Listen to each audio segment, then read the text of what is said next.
today's live stream. Hello, Mo, and this is the first live stream I've done with my new bit of equipment. I've got a light shining down on my face, and I think I can even change the color of the light. So you let me know which one is the best. You can have that one, which is completely dark. That's the black light. Or you can have that one, or that one. Oh no, there's only. I haven't worked out how it works yet. But anyway, when I work out how it works, when I was practicing, I managed to get it on several different colours. But anyway, I seem to have lost the knack of it. Whatever. In today's live chat, I want to talk about something which I've actually heard people say several times. I've started thinking about this, and only yesterday I got a question. I thought, well, I was going to do it anyway. And this is this. I sometimes hear people say that they would like to own a campsite, which is very admirable if it's an idea, but my obligation here is to actually put you off doing such a thing. Or at least to give you the facts. When I started out in my business ideas in life in the end of the 1980s, there were three things above all that people wanted to do in retirement. At least that was what was said. First was to own a bookshop, which is possibly the easiest. The second thing was to run a tea shop, and the third thing was to run a pub. Now, the idea of somebody running a pub in sort of a retirement job and is a very I think to me it sounds a bit absurd. I mean, lots of people like sitting in pubs. I mean, the majority of people like being in a pub and just chatting to people as they come in and out. But to me, it seems to be a dreadfully difficult thing to do, and involves a lot of heavy lifting, cleaning, and maintaining the general atmosphere of the pub, not to mention the cost of actually getting a hold of it thing in the first place. This brings me on, I think, quite neatly to campsite, because it's campers themselves who've said that they want to start a campsite. Now, this is the thing I really do want to try and explore. Now, the first thing is that in the United Kingdom, lots of campsites actually belong to big companies. They are not individually owned. I think that's also the case in the United States. I might be wrong. For example, in Germany, where there's lots and lots of campsites, many of them are privately owned. Occasionally, somebody might have one or two. But this country, I mean, now Poland, there's very few absolutely modern campsites. The campsite I'm on now, which is the south of Wrocław, is one such campsite. It is one which it's very modern. It's certainly up to the same standard as one would find in a new campsite in Germany, for example. Now, the first thing is where the big problem is. Where's the money going to come from? That's the thing with every business, and the campsites actually come from two sources of the main money, which would be you're a farmer, and the farmer decides that it might make more money than by having a campsite. As somebody said to me in a video I did in southern Germany 6 years ago, she said, well, people have more fun than cows. Yes, but people do need a lot more entertainment than cows do. Second thing is that somebody actually buys or leases the land themselves. Now, I've known people in various countries who've leased land. For example, there was a campsite I stayed at in central Italy in 2014, and there the campsite had leased the land. So when it comes into doing things to actually improve what's necessary, that then it's not possible. It just doesn't really work, because they don't know how much longer they're going to have it.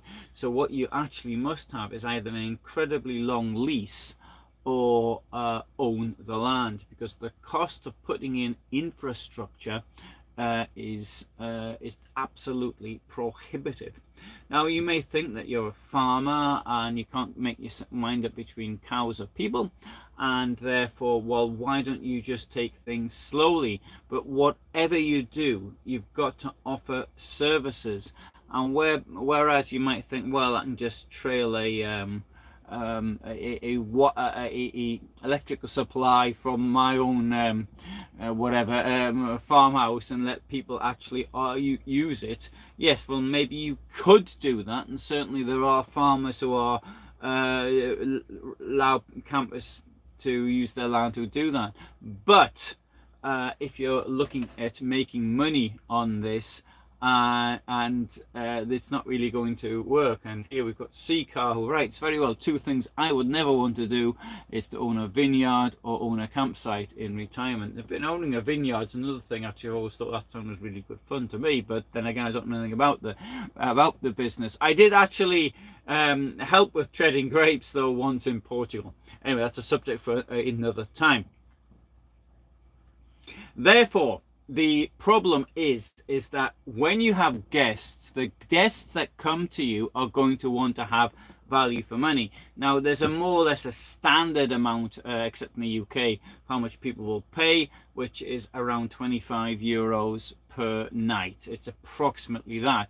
But if you come to a place which is a field and then it's only got an electric cable and it's got nowhere to dump the water and you've got to go to a standpipe, then you're going to get pretty cheesed off pretty quickly. And in today's internet-based world, you're going to get a lot of people complaining at the service. So therefore, that is not going to work. It's a completely different idea if you're using things like France Passion or the German version or the Swiss version or whatever, whereby people actually allow campers to come to their land, normally because they want to promote their own cheese, their own milk, they want to sell them some wine, they want some grapes or whatever it is that they've actually got.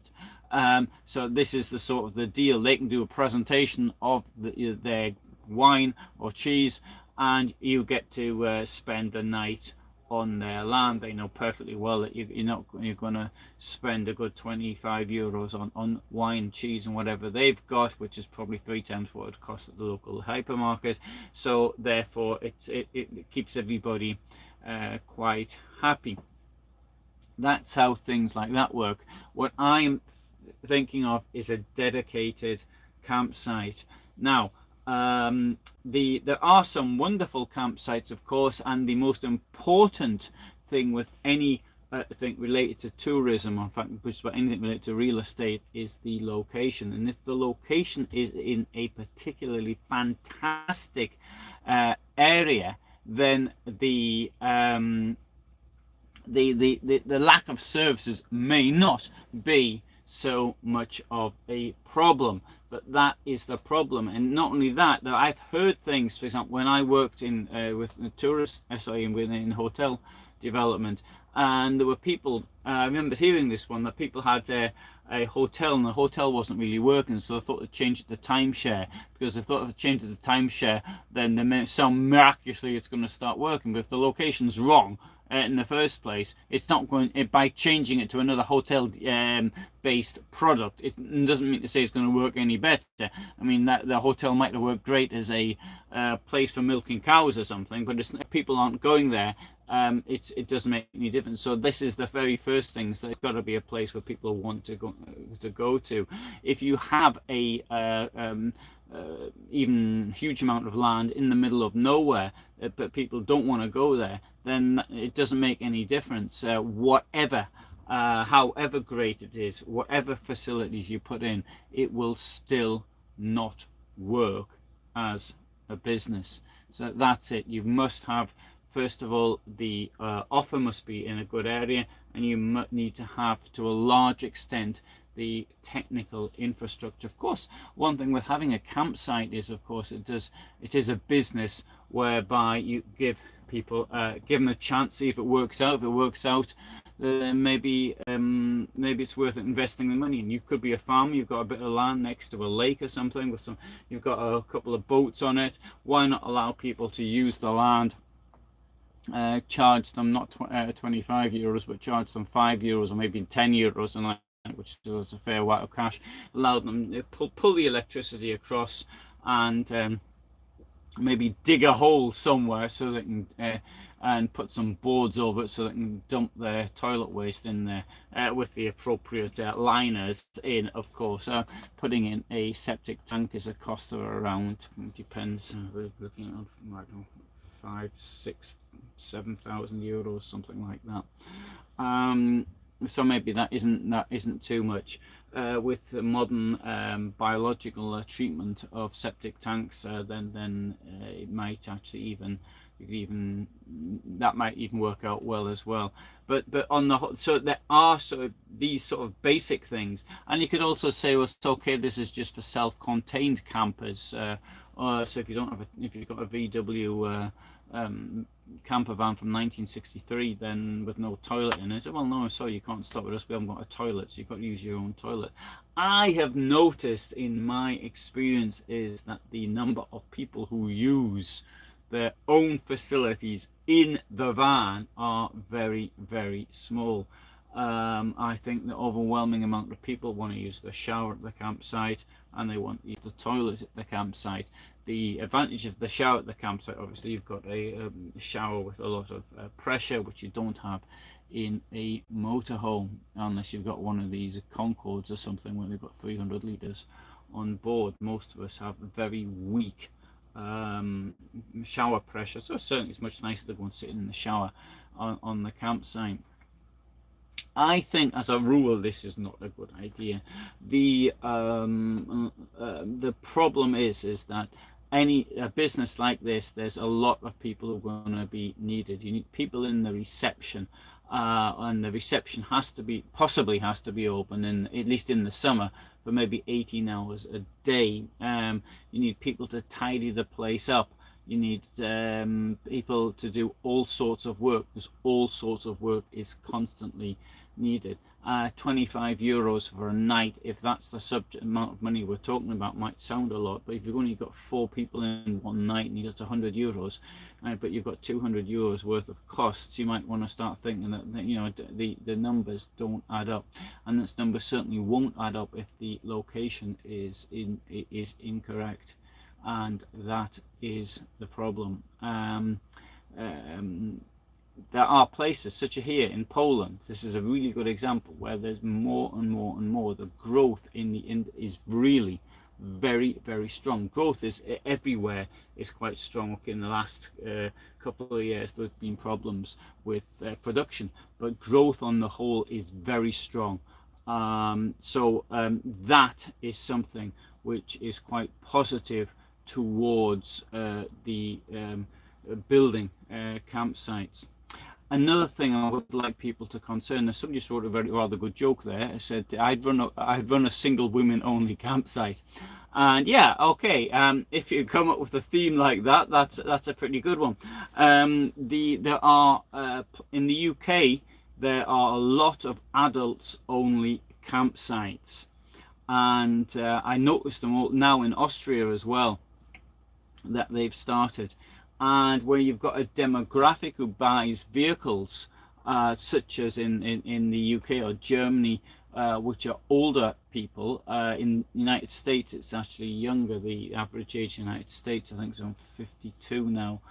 People who buy a new vehicle. The people first since 52 could easily have children, but children, and here in Poland, the average is much younger than that. Most the demographic, which is the target group, is people between 40 and 50. So these are people with children. So you therefore, if you're looking to actually encourage in a new market like this one, then you are looking to encourage people with children, and you'd have to put in the facilities that children would demand, such as a playground and places to do whatever children do. Like swimming pool, for example, and swimming pools are dreadfully expensive things to first of all to build, and secondly to maintain. Good, right. So so C has run both a vineyard and a campground. Well, yes, and there's an advice from somebody who actually sees it and knows not to do these sort of things. I can say this: in the time I must have spent, without exaggeration, in the past, even in the past like 3 years, I would say I've spent about 9 months on campsite. Maybe I'm exaggerating a bit now. But let's say 6 months on campsites, everything together. And I can see I often know the owners. It's rare, in fact, that I don't know the owners. And so I've talked to them. I've talked to them about their problems and their difficulties. And I often find with family-owned campsites that they want to get rid of them. Ooh, we've got a really good point coming through, which I shall read to you now. So I've seen a lot, says Keeping Earlit. I've seen a lot of US RV parks unmanned, book on an app, automatic entry and facility selection. Obviously still needs maintenance. Yes. Now here on this campsite where I am now, there's talk of putting this into some kind of automated system. When I was at Dusseldorf, I saw a system which is completely automated, yeah, that would work. I think it works on an Air or something like that, but when I say an Air, it's sort of like the municipal place where you come on, you get a place to park, something like a dump station, there might be a toilet, but there doesn't necessarily have to be. It's like a parking, effectively parking for camper vans. And Stellplatz in German, Air in French, Sosta in Italian, and these places can work on a system like that. But I believe that in the hospitality industry, what we have to offer, what we should be offering, is a service where there's contact with people and not with machines. Machines don't always work. I went to one in Germany and it couldn't read my registration plate, and okay, the Polish registered vehicle, but the place was brand new, and there's not that much. It could even have been a German number plate, that the way it was, it could be one or the other, but it couldn't read it. Now the thing is this, sometimes it looks great. So we've got Mr. Allen's coming up with registration AB12345, and he's going to be taking. Then I come there and I get there and I see I've arrived at 10:17. I've got to clear off tomorrow morning at 09:30 or whatever. That looks all very good, but if it's just like an automated barrier that works or doesn't work, and what if it doesn't work? I think that personally, I believe that when people come to a campsite, if they're going to pay this much money, the money tax I'm talking about here, then they want some kind of service. In the case of here, the automated barrier is going to be put inside the campsite. I'll do another walk around. I've done them before with this campsite, but it's not far from where I just out from where I am right now. There'll be a barrier, and the point of that barrier is to let people in after a certain time, but at night when we want to close the reception, so I don't have to sit in there, for example. And but there will be the facility for newcomers. People turn up in the middle of the night, they will be able to park outside the barrier. So that's how I personally see it. And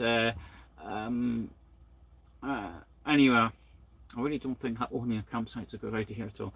One of the most interesting campsites I went to recently actually was about a year and a half ago. I still haven't put the video up.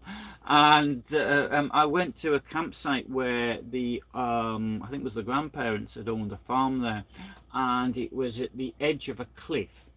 And so they owned the fields in front of it. The main road was at the back, and then they gradually built it up over a period of about 20 years. But all sorts of facilities there for the kids. So it was a very much a family-orientated campsite in northern Poland. It had a private walk down to the beach, fantastic views, and really it was really very, very impressive place, I thought. I mean, for youngsters. Vehicles were quite close together, but you know, this is this is one of the things that actually happens. I mean, in the summer, if you go to a popular place and it's on the beach, you've got to expect to be quite close to other people. There are some campsites in Croatia with costs well into 3 figures per night, where you bang on the beach front and there's hardly anybody else around. So I'm told. I haven't been there. I've just seen the photographs of the places. So, good. That's what I wanted to say tonight. I don't know if there's a good idea actually doing a chat like this, because I thought I normally do chats at different times. I normally put the motorhomes up in the evening and chats at other times. But then again, I appreciate that not everybody can always hear things at the same time. If anybody has got any questions on this one, put them down in the comments below. Encourage people not to send me private message. Put them in the comments. Thanks, C. Then don't come back. I'll come back to it. I can say my opinion as a person. I mean, I was actually involved in hotel development. I wrote business plans out for a number of hotels. In fact, and also finding the financing for hotels. So I've done this. I mean, last thing I did was 6 years ago, but a lot of the ideas are very, very similar, particularly as far as the mentality of the user is concerned. So hope I've put people off, and if anybody insists on doing it, then you could even have now YouTube's offering a facility. We can have a YouTube live and I'll get the other person on the line as well. So if insists on doing it anyway, despite my words to put them off. I believe that being a camper and being a campsite owner are completely different, and it's not for the same person to do both. I am a camper.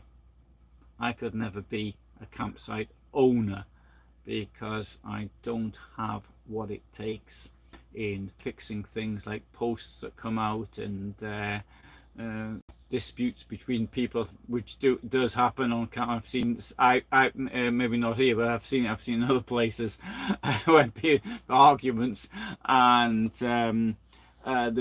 always get into with people arguing and all sorts, and people playing music loud and this type of thing. No, I just don't want to.